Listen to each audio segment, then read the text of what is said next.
విశ్వశక్తి సహాయంతో డబ్బు ఐశ్వర్యం మీ సొంతం చేసుకోండి. Law of attraction work shop కేవలం 999 రూపాయలకు మాత్రమే.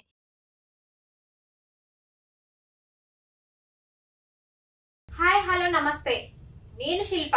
మనతో ఉన్నారు యూనివర్సల్ కోచ్ శారదా గారు. నమస్తే మేడం. తులాభారం కింద బంగారం సమర్పిస్తారు ఎందుకు? మన వ్యూవర్స్ అడుగుతున్నారు, బంగారం తులాభారంకి ఎలా ఇవ్వాలి అనేసి ప్రాసెస్ అడుగుతున్నారు. బంగారం అంటే అందరికి తెలంగాణ లాంగ్వేజ్ రాదు. నిజంగా బంగారం ఏమో అనుకుంటారు కదా, తులాభారం బంగారం ఇవ్వడం ఏంటా, నవేడేస్ బంగారం చాలా కాస్ట్లీ అని అనుకుంటారు. బంగారం అంటే అది కాదు.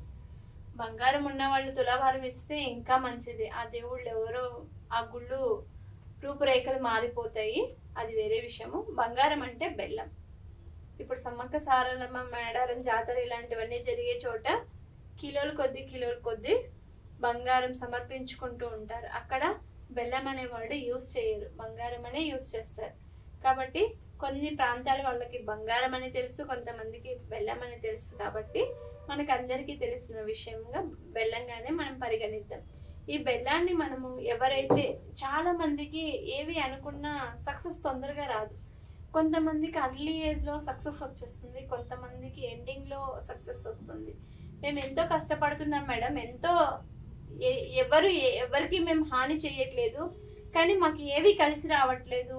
నాతో పాటు పనిచేసిన వాళ్ళు ఎక్కడికో వెళ్ళిపోయారు, నేను మాత్రం ఇక్కడే ఉన్నానని చాలా మంది అనుకుంటుంటారు. అది ఎవరైనా సరే, ఫెయిల్యూర్స్ అనేది ప్రతి ఒక్కరికి ఫస్ట్ స్టార్టింగ్లో తొందరగా వెళ్ళే వాళ్ళు ఎక్కడో చోట బోల్తా పడతారు, లేకపోతే స్టార్టింగ్లో బోల్తా పడ్డ వాళ్ళు ఎక్కడో చోట సక్సెస్ అవుతుంటారు. అది కామనే. ఏ పని చేసినా కూడా వాళ్ళకు సక్సెస్ రేట్ అనేది ఉండదు. అప్పులు అయిపోతూ ఉంటాయి. ఇలా ఈ చేత్తో వస్తుంది, ఈ చేత్తో వెళ్ళిపోతుంది, ఈ చేత్తో వస్తుంది, ఈ చేత్తో వెళ్ళిపోతూ ఉంటుంది. కాబట్టి అలాంటి ప్రాబ్లమ్స్ ఉన్నా, లేకపోతే సంతానం కలగట్లేదు, లేకపోతే మాకు ఇల్లు రావట్లేదు, లేకపోతే మాకు ఆర్థిక ఇబ్బందులు ఉన్నాయి, లేకపోతే మాకు ఇల్లు కావాలనో, స్థలం కావాలనో, పొలం కావాలనో ఏదో ఒక కోరిక అయితే ఉంటుంది కదా. ఉద్యోగం వచ్చినా, నాకు ఈ డ్రీమ్ జాబ్ వస్తే నేను ఇన్ని కిలోలు బెల్లం సమర్పించుకుంటామని కూడా మొక్కుబడులు చేసుకొని వస్తారు. ఎందుకు చేస్తారో తెలుసా?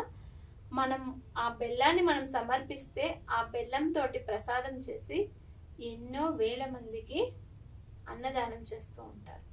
అలా అందరూ తిని వాళ్ళు విష్ మనకు నెరవేరుతుంది అన్నమాట. వాళ్ళ ఏదైతే అనుకుంటూ ఉంటారో, ఇప్పుడు మంచి ఎవరో ఇప్పుడు అన్నం ఎవరికైనా పెట్టామనుకో, అన్నదాత సుఖీ భవ అంటారు, తెలిసిన వాళ్ళు అంటారు. కొంతమంది ఏమంటారు, రైతు పండిస్తాడు కాబట్టి రైతు సుఖీ భవ అని అంటారు కదా. ఇక్కడ అన్నదాత ఒకటే, రైతు ఒకటే. రైతు పండిస్తేనే ఇక్కడ మనకు అన్నం వస్తుంది. ఆయనకి దీవించినా మనకి దీవించినా ఒకటే. అలానే ప్రతి ఒక్కరూ బెల్లం సమర్పించడం ద్వారా వాళ్ళ కోరికలు అయితే ఫుల్ ఫ్లెక్స్డ్ అవుతూ ఉంటాయి, 100% అవుతాయి. ఇలా మనం కిలోలు ఇప్పుడు నేను ఒక 50 కిలోలు వెయిట్ ఉన్నాను అనుకో, ఫర్ ఎగ్జాంపుల్, నేను ఒక 60 కిలోలు బెల్లం సమర్పించుకుంటాను స్వామి. నా ఎత్తుకు 2 ఎత్తులు చెప్పచ్చు, 3 ఎత్తులు చెప్పచ్చు, లేకపోతే ఒక ఎత్తు కూడా మనం బెల్లము భగవంతునికి ముడుపుగా ఇవ్వచ్చు. కొంతమంది ముడుపు కట్టి ఇచ్చేస్తూ ఉంటారు, కొంతమంది తులాభారం చేసి భగవంతునికి సమర్పిస్తున్నారు. ఏ రకంగా ఇచ్చినా కూడా 100% ఈ ముడుపుకి ఈ కోరిక అనేది 100% తీరిపోతుంది. చాలా సంవత్సరాల నుంచి ఆర్థిక ఇబ్బందుల్లో ఉంటున్నాము అన్న వాళ్ళు వాళ్ళ పుట్టిన రోజు కానీ, పెళ్లి రోజు కానీ, వాళ్ళకు మంచి రోజు ఎప్పుడు అనిపిస్తుందో అప్పుడు సంవత్సరంలో ఒకసారి ఎంత ఎత్తున్నారో అంత ఎత్తు ఏదో ఒక దేవాలయంలో, ఇదే దేవాలయం అదే దేవాలయం అనేది కాదు, ఎక్కువ మంది విష్ణు దేవాలయాల్లో ఇస్తూ ఉంటారు. ఈ విష్ణువుకి బెల్లమన్నం అంటే చాలా ఇష్టం కాబట్టి ఎక్కువ మంది విష్ణు దేవాలయాల్లో ఇస్తుంటారు. ఆ విష్ణు దేవాలయాల్లో మన పుట్టినరోజు కానీ, పెళ్లి రోజు కానీ, మంచి రోజు ఏదైనా చూసుకొని ప్రతి సంవత్సరము మన ఎత్తు బంగారాన్ని మనము ఇచ్చుకుంటూ వచ్చాము.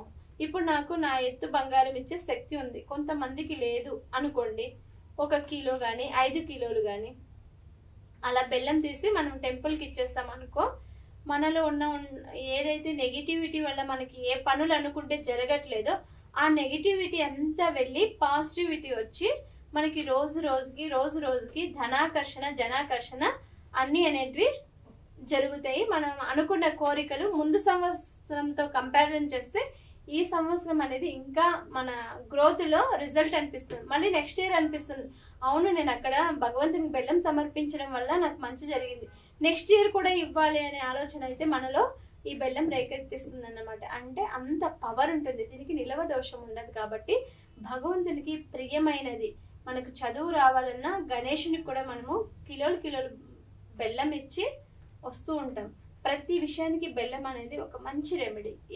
ఏ విషయంలో అయినా కానీ ఈ రెమెడీ 1 ఇయర్ చేయండి, మీకు అనిపిస్తుంది మీలో గ్రోత్ అనేది మీకే కనిపిస్తుంటుంది. ఇలాంటి రెమెడీస్ ఏవైనా కావాలి, ఇంకా మంచి మంచి టెక్నిక్స్ కావాలి, మాకు ఇలాంటి ఆర్థిక పరమైన ఇబ్బందులు ఉన్నాయి, వివాహపరమైన ఇబ్బందులు ఉన్నాయి, మీకు ఎటువంటి ప్రాబ్లం ఉన్నా కింద స్క్రోల్ అవుతున్న నంబర్కి కాల్ చేశారనుకోండి, 100% మా వంతు మేము సహాయం చేసి మీ ఆ సమస్య నుంచి ఎలా బయటపడేయాలి, ఎలా ఏం చేస్తే బయటపడతారనే విషయాలు ఖచ్చితంగా నేనైతే ఇస్తానండి.